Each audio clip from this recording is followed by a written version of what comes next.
breezes, which is keeping those temperatures up to around 11 or 12 degrees. Now, heading into tomorrow, we could see a bit more showery rain coming into Northern Ireland, into Cumbria, pushing back into Scotland after some early sunshine in the northeast. But further south, whilst coastal areas in western parts of England and Wales will stay cloudy, inland we'll see the sunshine coming out more and more, probably more than today. Temperatures on the face of it very similar to what we had today, 18 in the northeast of Scotland. It's going to be warmer in East Anglia in the southeast, 20 or 21 Celsius is quite likely. Here we're closer to higher pressure, but things are starting to change over the weekend. We do have a couple of weather fronts on the scene for Saturday. That first one bringing some patchy rain into Wales and northern England. The second one ushering in a lot of heavy showers to Scotland and Northern Ireland. Still dry for East Anglia in the southeast, and this is where we've got the last of the warm weather. Temperatures 20 degrees, but elsewhere it is cooling down, particularly in Scotland and Northern Ireland. Southwesterly winds are giving us the warmth over the next few days, but then the wind direction changes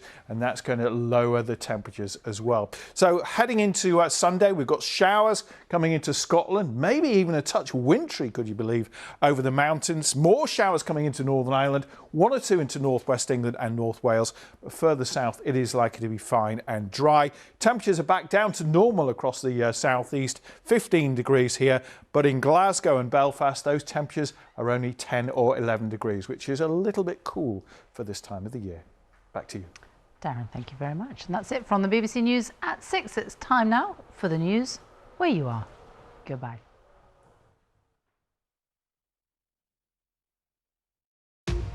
This is BBC London. I'm Assad Ahmed. This is what's on the programme tonight. Almost a third of police officers say they intend to resign because of low pay and morale. We find out the financial challenges facing the force. It comes down to money. And the government have to realise that the police should be able to attract the best of talent. How do you do that? You pay them well. We'll see if the Metropolitan Police can tempt more people to join. Also tonight. A 27-year-old woman found stabbed to death in her central London home on Monday has been named. Police are appealing for information. The London Lions!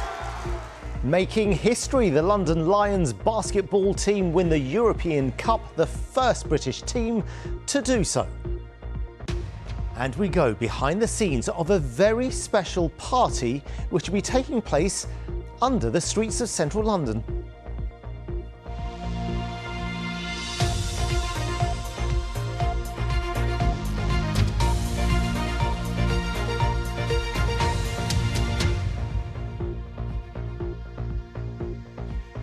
Good evening. We start with a startling statistic that nearly 1 in 3 Metropolitan Police officers plans to resign from the force because of low pay and morale. The Metropolitan Police Federation, which is behind the figure, also says that most of its officers feel worse off than they were 5 years ago. Layla Hayes has been speaking to a former Met officer who said he was forced to leave as he struggled to live on his salary. Ali Hassan Ali was looking forward to becoming a police officer. But 3 years after joining the Met, he resigned after struggling to make ends meet. When I first joined, you would start off just under 30, about 30k a year, and that would amount after taxes and your pensions about 1,700 a month. You're looking at 1,200 in rent, and then you're not left really with much, £500 in London to survive with. You would always end up sort of running out within the first couple of weeks. The survey of almost 6,000 Met police officers found 89% felt worse off financially than they did 5 years ago. 82% said they were dissatisfied with pay, and almost a third of officers said they intend to resign in the next 2 years. Police officers need to be properly remunerated to reflect the difficult and often dangerous job that they are asked to perform on behalf of society. We need to revert to the position where police officers were properly remunerated with decent terms and conditions, unlike the situation they find themselves in now. The government awarded police a 7% pay rise last year, but due to the cost of living, many officers say in real terms they've had a pay cut. Annette Petchy runs an organisation that helps police with their finances. She's never seen it this bad. 1 in 5 are skipping meals. We know that roughly 10% are using food banks or have used a food bank in the last year.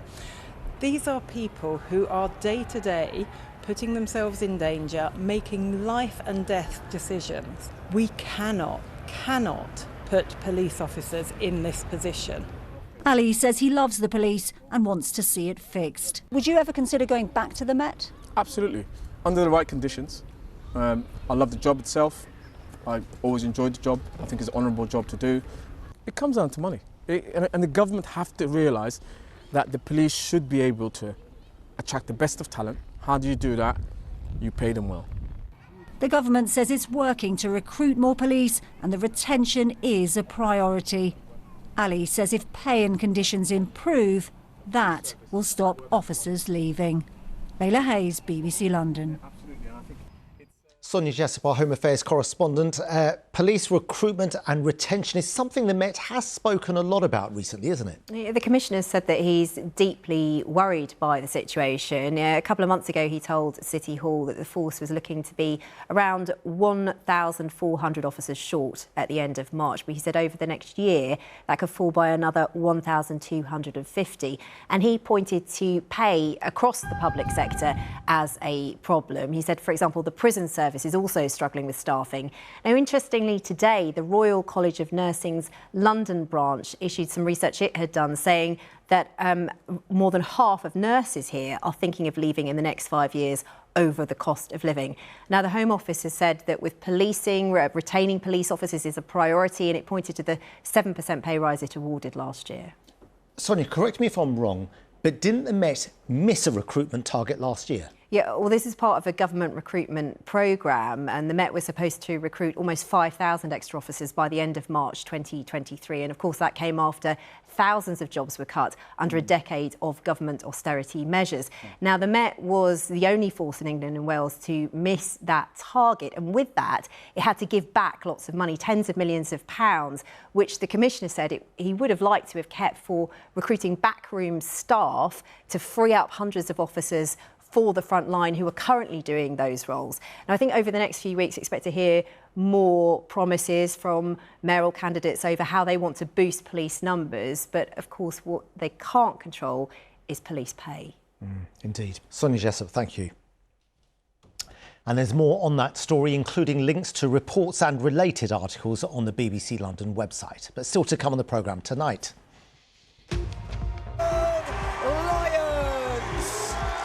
Yeah, we catch up with the London Lions, who made history last night, becoming Britain's first European basketball champions.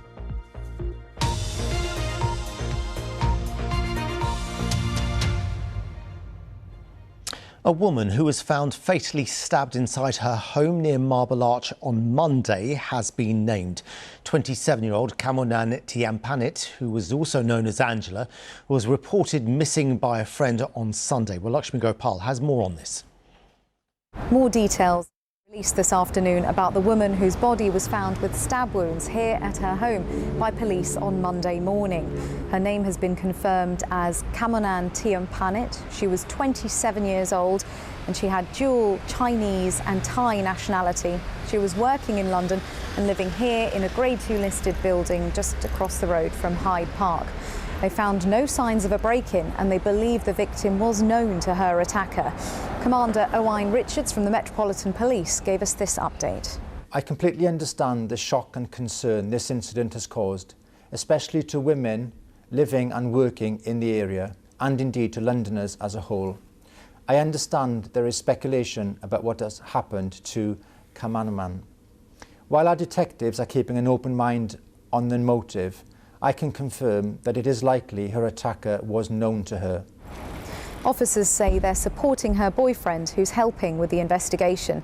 They say her friends and family have been devastated by this murder, and because they live overseas, the process of informing them has taken some time. Ms. Tiampanit was last seen by friends on the Sunday when she was visiting them. But on the Sunday evening, a friend called the police twice with concerns over her welfare.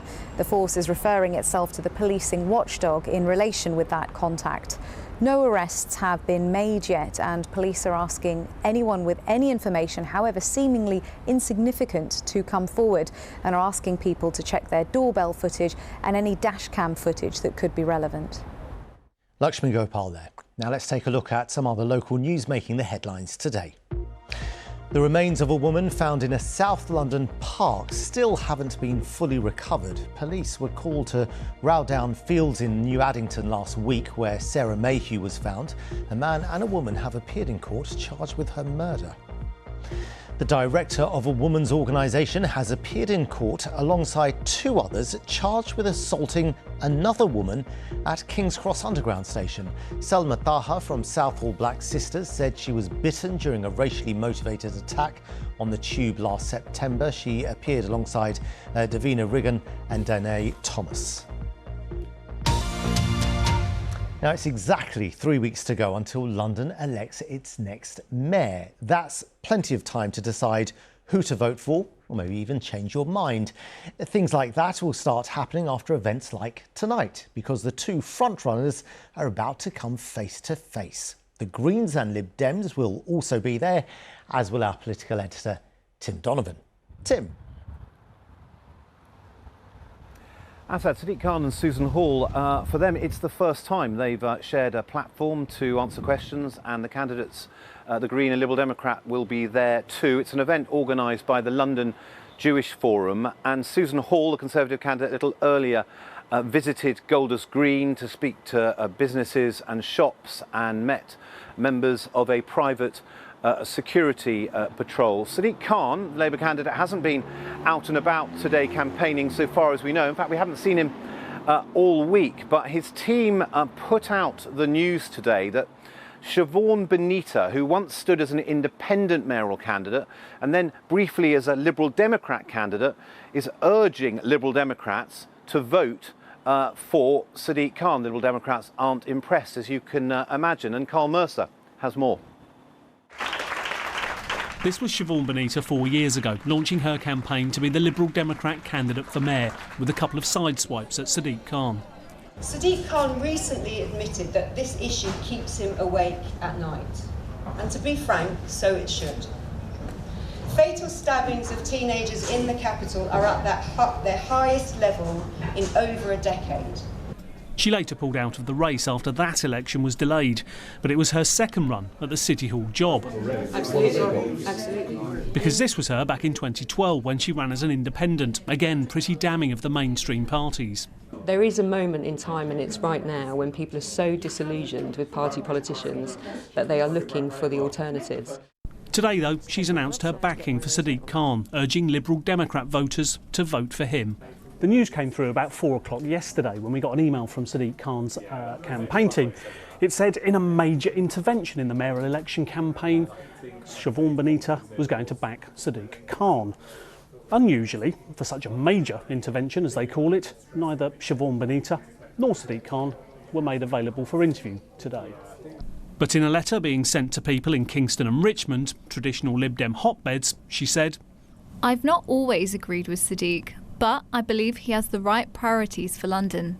The truth is, I wouldn't put my head above the parapet by encouraging people not to vote for the Lib Dems unless I was seriously worried about waking up after the election to the nightmare of having such a divisive, hard-right Tory mayor."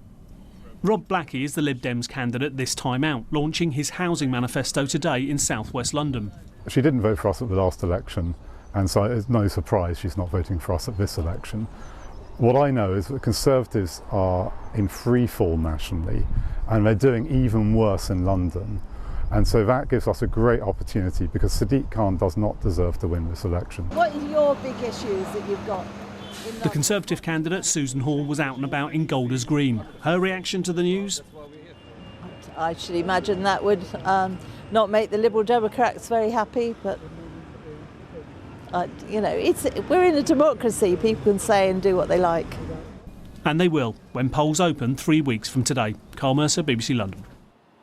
Interesting to see whether Sadiq Khan makes that direct appeal to Liberal Democrat and Green voters when he's going to be faced by the Liberal Democrat and Green candidate, and indeed how those candidates will react to that approach. This hustings is Also likely, obviously, to focus on issues like security and crime and the policing of Middle East-related protests. Yeah, I'm sure it will. OK, Tim, do keep a close eye on what happens. Thanks very much for now. Well, we'll keep a close eye on what happens, but we want to make sure you know who all the candidates are and what they stand for. Well, some have stood before. For others, it's the first time. Well, independent candidate Count Binface isn't new to the election campaign. He got nearly 25,000 votes in 2021. Here's his pitch. My name is Count Binface, intergalactic space warrior, CFAX fan, and I'm running for London Mayor. I'm supposed to be the exotic novelty candidate, but then I looked at the alternatives and now I'm not so sure. Why am I standing? Well, to celebrate and defend British democracy, including the right we all have to stand for election, no matter how idiotic the get-up. Don't worry, I'm not naming names.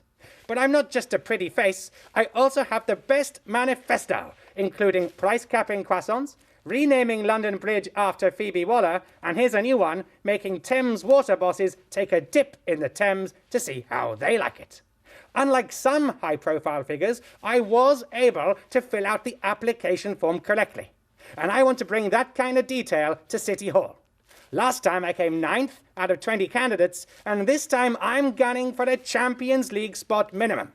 So join me, and together, let's make the 2nd of May Bindependence Day. Well, that was independent candidate Count Binface, and we'll be hearing from other candidates over the coming days. In the meantime, you can find out more about them on our website, the address bbc.co.uk/London. And if you want a brilliant and funny look behind the headlines ahead of the Mayor of London elections, you need to listen to Having a Mayor on our website. We couldn't find anyone better to host it, unfortunately, than these three. Yeah, we are having a mayor. I'm Carl Mercer. I'm the political news monkey for BBC London. I'm Susanna Mendonça. I'm the political reporter at BBC Radio London. Does that make me another news monkey? Another news. The silverback. Another news monkey. The silverback of politics, maybe. Tim. What do you reckon? Huh? Good start. Yeah, you are, like Tim that. Donovan. You're the political silverback They're of BBC so cuddly London and friendly. News. BBC Radio London, having a mayor. Yeah, that was Carl, Susanna and Tim, the silverback, who have been having a mare. Listen once and I promise you'll be hooked. You can find it on the BBC London website. Do have a listen. Well, there's more to come on the programme this evening, and I'm looking forward to seeing our new reporter in action. Meet me, Owain Williams, BBC London's hottest, newest reporter, as I'll be taking you down under into the fabulous world of Priscilla the Party.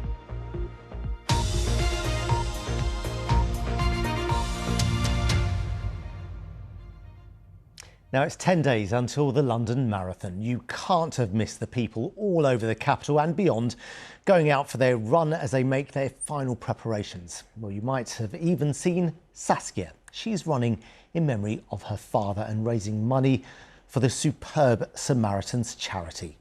Here she is.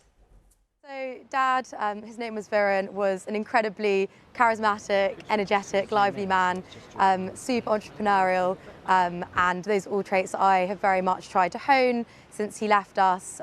He was our biggest supporter. I've got 4 siblings and my lovely mum Claire, and he used to always support us with everything that we were doing.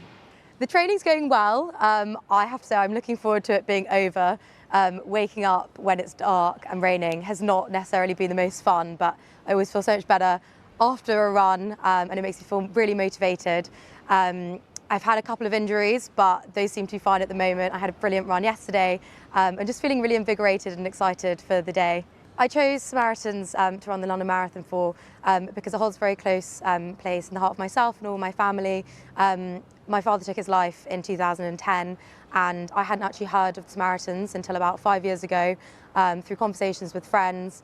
The work they do providing support for people 24/7, being an ear to listen to, for people to call at any time of the day is so important, and the power of conversation is just incredible. So I wanted to do something to show support for what they do, spread the word, and try and encourage open conversations. I'm most looking forward to crossing the finish line in the first place, then giving my friends and family a massive hug, and then going to the pub, sitting in the sun with a pint and probably a massive burger.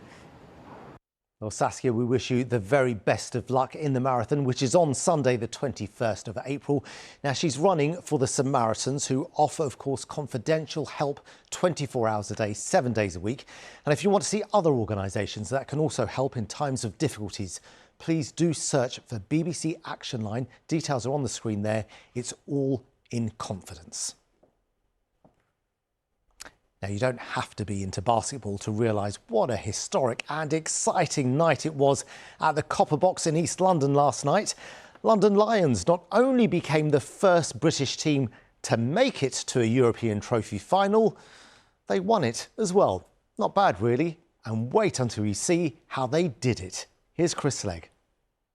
The 2023-2024 Euro Cup champions, the London Lions! The pride of London, the pride of Britain, the country's first team, men or women, ever to win a European basketball trophy. I'm feeling amazing. I feel like I'm living in a dream to win it on my home soil with my family in the crowd.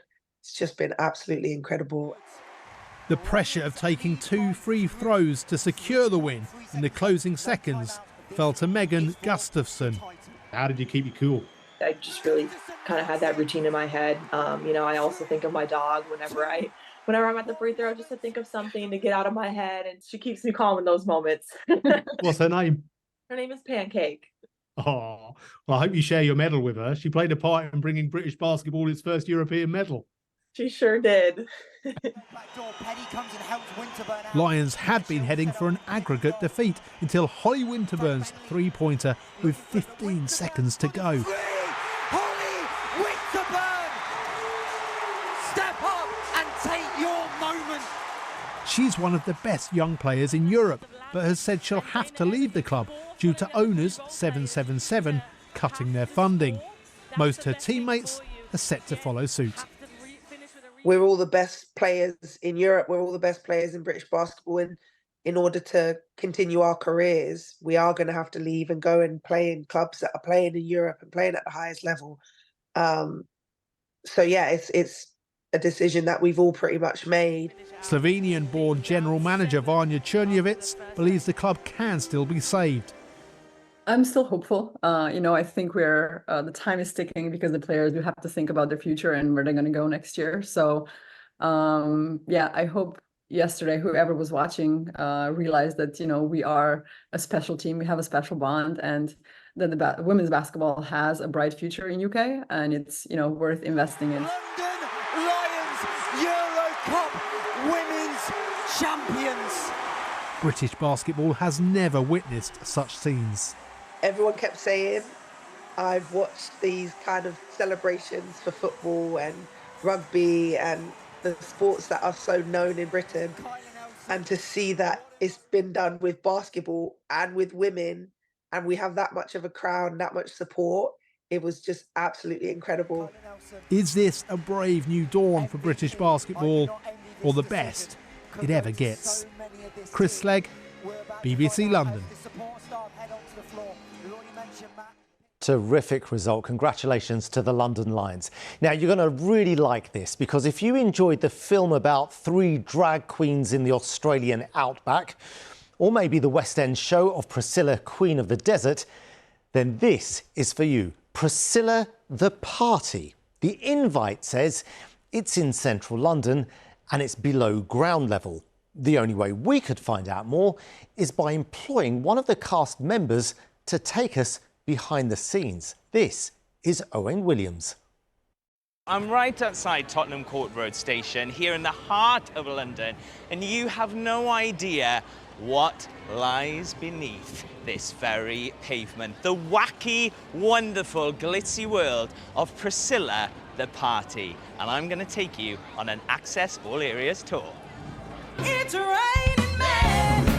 Hallelujah, it's rain. Here, ladies and gentlemen, is one of my co-workers, my colleagues, my castmate, the wonderful Trevor Ashley. Trevor, welcome to my behind-the-scenes extravaganza. I've never been behind the scenes. Oh my gosh, you're always front and centre, Trevor.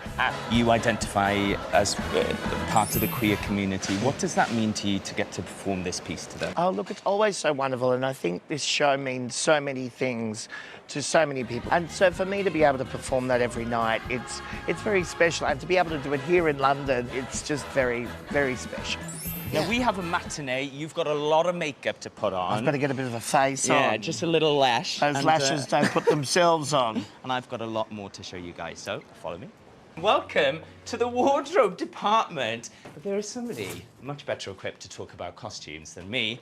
Trish, the head of wardrobe. I have to go from Tick, my boy persona, into Mitzi, my drag persona, in 80 seconds. Yeah. How do you manage and orchestrate that logistically? I always liken it to Formula One, where you see someone pull into a pit stop, everyone knows exactly what they're doing, and you do exactly your bit, you clear, and then send you guys out on stage. This is the most, I think, iconic Priscilla version of this.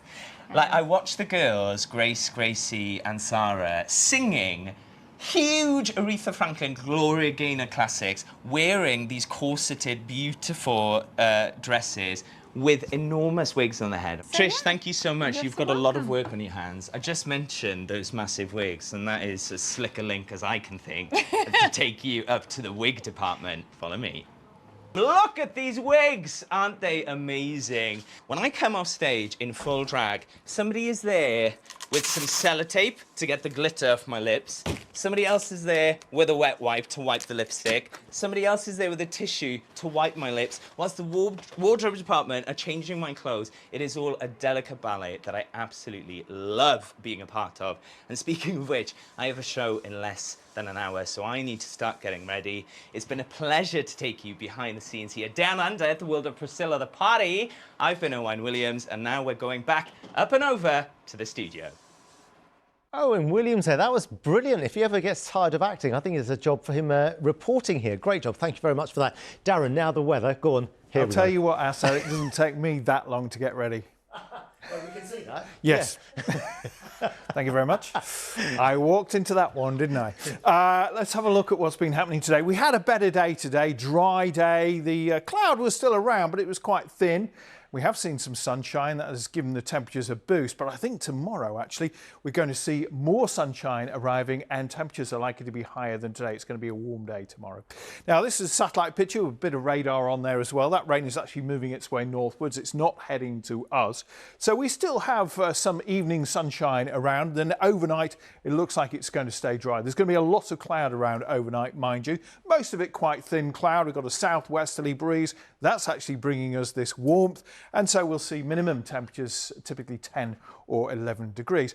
Now tomorrow is going to start off quite cloudy, but I suspect that we'll find the cloud thinning and breaking, and there'll be more sunshine coming through in that southwesterly breeze, and so temperatures are going to be higher than today. We're likely to reach 20, possibly even 21 degrees. That's as warm as it's been all year, so a pleasant day to come on Friday. Things are going to start to change though as we head into the weekend. There are some weather fronts trying to move down from the north. We're still closer to that area of high pressure, so it looks like it should stay dry through pretty much all of Saturday. May start off a bit cloudy, but again, we're likely to see some sunshine coming through. It's late on in the day that we'll see cloud moving down from the north, and that could give a few spots of rain into the evening, but ahead of that, again, those temperatures 20, maybe even 21 degrees. We get the more significant changes, though, as we move into Sunday, because the wind direction changes. That's going to drop the temperatures as well. And if we look at the outlook chart, you can see what a difference that is going to make. By the time we get to Monday, temperatures are 14 degrees, and there are some showers in a much colder wind. Assad. Yeah, that'll be a real change, Darren. Thanks very much. Well, there's more on the stories we've covered on our website and also at BBC London News, which is, of course, on X. We have over 981,000 followers, just 18,000 more. We'll have 1 million. The millionth could be you. I'm back at 10:30. Bye for now.